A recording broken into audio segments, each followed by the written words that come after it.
All right. So hello everyone. So আজকে আসলে আমি কাজ শেষ করে মোটামুটি অনেকটা টায়ার্ড। সো আমি তো সাধারণত কোডিং নিয়ে টিউটোরিয়াল তৈরি করি, তো আজকে আর ভালো লাগতেছিল না, ভাবলাম অন্য কিছু ইন্টারেস্টিং টপিক নিয়ে কথা বলা যায় কিনা। সো আপনারা হয়তো আমার টাইটেল দেখে অবশ্যই বুঝতে পারছেন আজকে আসলে আমি কথা বলবো কিভাবে আমরা বিগ টেক কোম্পানিগুলোতে সহজে যেতে পারি। সে ফর এক্সাম্পল গুগল কিংবা Amazon, Microsoft, Facebook, whatever.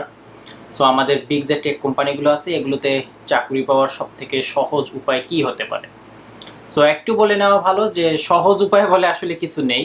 So যে পথেই আমরা যাই না কেন মোটামুটি সব পথেই আপনাকে অনেক কষ্ট করতে হবে, অনেক প্ল্যান করতে হবে, অনেক সাধনার পরে তারপরই আসলে আসবে, কোনো পথই ইজি না। তারপরও আমি কম্পারিটিভলি যে জিনিসটা আপনার এই সব কোম্পানিতে যাওয়ার পাথটা অনেকটাই ইজি করবে সেই একটা টপিকস নিয়ে কথা বলবো, এবং আমি আমার পার্সোনাল এক্সপিরিয়েন্সও শেয়ার করব। সো আপনারা যদি একটু খেয়াল করেন তাহলে বুঝতে পারবেন হয়তো প্রতি বছর এই বিগ টেক কোম্পানিগুলোতে আমাদের দেশ থেকে আসলে কতজন স্টুডেন্ট যায়? 5 জন, 10 জন, 15 জন, 20 জন অ্যাটমোস্ট, এর বেশি তো না। আর যে কয়েকজন যায় আমরা তো খবরের পাতায় দেখতেই পারি, তাই না? কিন্তু একবার যদি চিন্তা করেন শুধু আমেরিকাতেই, মানে অবশ্যই America one of the biggest hub বলবো আমি। সো এখানে যে কতগুলো এমপ্লয়ি প্রতিনিয়ত জয়েন করতেছে, আমি যদি শুধু বাংলাদেশিদের কথা বলি, অন্য কথাগুলো বাদ দিই, প্রতিনিয়ত অনেক Bangladeshi Google, Amazon, Facebook, Microsoft, Apple, Intel নিয়মিত জয়েন করতেছে, চাকরি ছেড়ে দিতেছে, চেঞ্জ করতেছে, একটা থেকে আরেকটা যাইতেছে, এটা প্রিটি কমন। সো আরও যদি বলি, আমার মনে হয় না সবগুলো কোম্পানি মিলে 1%-এরও বেশি এমপ্লয়ি তারা আসলে বাইরে থেকে ডিরেক্ট হায়ার করে। সো এটা আমার ধারণা, এটা আসলে কোনো স্ট্যাটিস্টিক্যাল ডেটা না, আর অবশ্যই আমি যে কথাগুলো বলতেছি সবগুলোই আমার পার্সোনাল মতামত, সো ভুলও হতে পারি। এনিওয়ে, সো তার মানে একটা ক্লিয়ার ডিফারেন্স আমরা এখানে দেখতে পারতেছি যে দেশ থেকে আসার যে হারটা আমেরিকা আসার পর এই কোম্পানিগুলোতে যাওয়ার হার চেয়ে অনেক কম। সো এটা আসলে কেন হয়?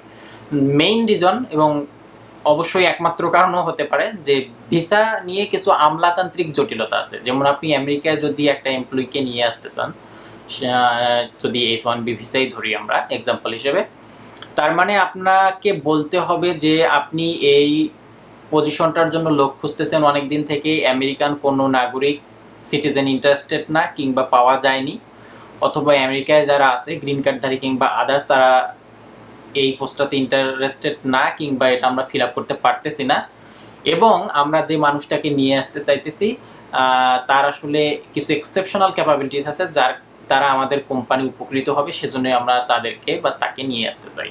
সো এটা কাইন্ড অফ একটা বেসিক কনসেপ্ট। আমি আসলে কোনো লয়ার না, এইসব সম্পর্কে আমার ডিটেলস কোনো আইডিয়া নাই। সো আমি কোনো কিছু একদম লিখিত রুলের মতো কিছু কথা বলতেছি না, আমি জাস্ট আমার বেসিক এক্সপিরিয়েন্স থেকে এবং জ্ঞানের পরিধি থেকেই কথাগুলো শেয়ার করতেছি। দ্যাট মিনস আপনাকে একটা এমপ্লয়ি বাইরে থেকে নিয়ে আসতে গেলে অনেক ধরনের আমলাতান্ত্রিক জটিলতা পার করে তারপর নিয়ে আসতে হবে। শুধুমাত্র এই ঝামেলাটার কারণেই আমার মনে হয় অনেক কোম্পানি একটু হেজিটেন্ট বাইরে থেকে ডিরেক্ট এমপ্লয়ি নিয়ে আসার জন্য। সো তাহলে আমেরিকা আসার পর কি জিনিসটা আসলে ইজি হয়ে যায়? হ্যাঁ, অবশ্যই ইজি হয়ে যায়। সো আপনি দেশে থাকলে যে কোম্পানিগুলো থেকে ইন্টারভিউ কল পাওয়ার পসিবিলিটি একদম কম, এখানে আসার পর সেই জিনিসটা অনেকটাই ইজি হয়ে যাবে। সো আপনি বলতে পারেন, আমি আমার এক্সপিরিয়েন্স থেকে আশেপাশে যতগুলো দেখেছি, আপনি যদি যে কোনো একটা ইউনিভার্সিটি যান দেখবেন আপনার আশেপাশে অনেকেই কথা বলতেছে, এই আজকে এখানে ইন্টারভিউ দিল, গুগলে, অ্যামাজনে, এখানে ব্লুমবার্গে, সব বড় বড় কোম্পানিতে দিতেছে, লোকজন যাইতেছে নিয়মিত, আজকে এই ভাই ইন্টেলে গেল, আজকে এই আপু গুগলে চলে গেল। সো এগুলো প্রিটি কমন এবং তারা জব চেঞ্জ করতেছে, এবং আমি বলবো it's not a big deal. দেশে থেকে আসলে যেটা মনে হয় ঠিক ধারণাটা এরকমও না। এবার আমি আরেকটু ক্লিয়ার করে বলতে পারি, আমি যদি আমার দ্বারা এক্সাম্পল দেই, আমি যাদের সাথে পড়াশোনা করেছি, মানে আমার কলেজ কিংবা ইউনিভার্সিটিতেও বলি, আমার ফ্রেন্ড সার্কেলের ভিতরে অনেকেই ছিল, আই উড সে যে ডেফিনেটলি অনেকেই আমার থেকে অনেক বেশি পরিশ্রমী, এবং মেধাবী শব্দটা আমি কখনোই বলতে চাই না, অনেক বেশি পরিশ্রমী এবং ক্যাপাবল ছিল যে এই কোম্পানিগুলোতে যাওয়ার জন্য। হয়তো তাদের কেরিয়ারের পাথটা ডিফারেন্ট, তারা অন্য কিছু হতে চায়, কিংবা দেশে থাকার কারণে হয়তো তাদের এই সুযোগটা হইতেছে না। একইভাবে আমি যদি বলি যে আমি দেশে যে কোম্পানিগুলোতে জব করে আসছি, বিশেষ করে এমএনএস এবং রিপ সিস্টেমে, সো আমার কলিগদের কথাই যদি বলি সিনিয়র জুনিয়রের ভিতরে, এবং আমার ব্যাচেরই কিছু পোলাপানের সাথে মানে ছেলেপেলেদের সাথে আমি কাজ করছি যারা আসলে এক্সট্রিমলি হার্ড ওয়ার্কার এবং ট্যালেন্টেড পারসন ছিল, যে আই উড সে যে এটা আসলে তাদের জন্য কোনো ব্যাপারই না কাইন্ড অফ, যদি তারা এই পাশে চলে আসতো অনেক ইজিলি তারা এটা রিস্ক করতে পারতো। এনিওয়ে, সো তার মানে আপনি এখন যে অবস্থায় যেখানেই থাকেন না কেন, সো আপনাকে আমি যেটা করার জন্য সাজেশন দিব যে আপনি যদি আসলে এসব কোম্পানিতে যেতে চান তাহলে বেস্ট অপশন হইতেছে আগে বাহিরে আসা। বাহিরে আসা বলতে আমেরিকায় আসা আমি বলবো, কারণ আমেরিকায় পরবর্তীতে ঢুকাটা অনেকটা টাফ হয়, আবার অনেকের জন্য ইজিও হয়। আপনি আর একটা জিনিস খেয়াল করলে দেখবেন আমাদের বাংলাদেশ থেকে যে আমরা নিয়োগের খবরগুলো পাই, সো ডিরেক্ট আমেরিকায় খুব কম কিন্তু দেখা যায়। অনেকেই আগে মনে করেন গুগলের আদার্স যে ব্রাঞ্চগুলোতে আছে সেখানে যাওয়ার জন্য হয়তো অ্যাপ্লাই করে বা ইন্টারভিউ দেয় বা ওইগুলোতে তাদের ওপেনিংস থাকে। আমেরিকায় ঝামেলাটা একটু সবসময়ই বেশি থাকে, সেজন্য আমি এনকারেজ করবো যে আগে আপনারা বাহিরে চলে এসে এখান থেকে একটা ডিগ্রি নেন। তবে হ্যাঁ, এটার পাশাপাশি যদি আপনি কম্পিটিটিভ প্রোগ্রামিং, আপনার ডেটা স্ট্রাকচার এবং অ্যালগোরিদমের প্র্যাকটিস যদি বন্ধ করে দেন, প্রবলেম সলভিং এর প্র্যাকটিসটা, তাহলে অনেকটা ঝামেলায় পড়বেন, মানে পড়াশোনা হবে আবার পরে ইন্টারভিউ গিয়ে আটকায় যেতে পারে।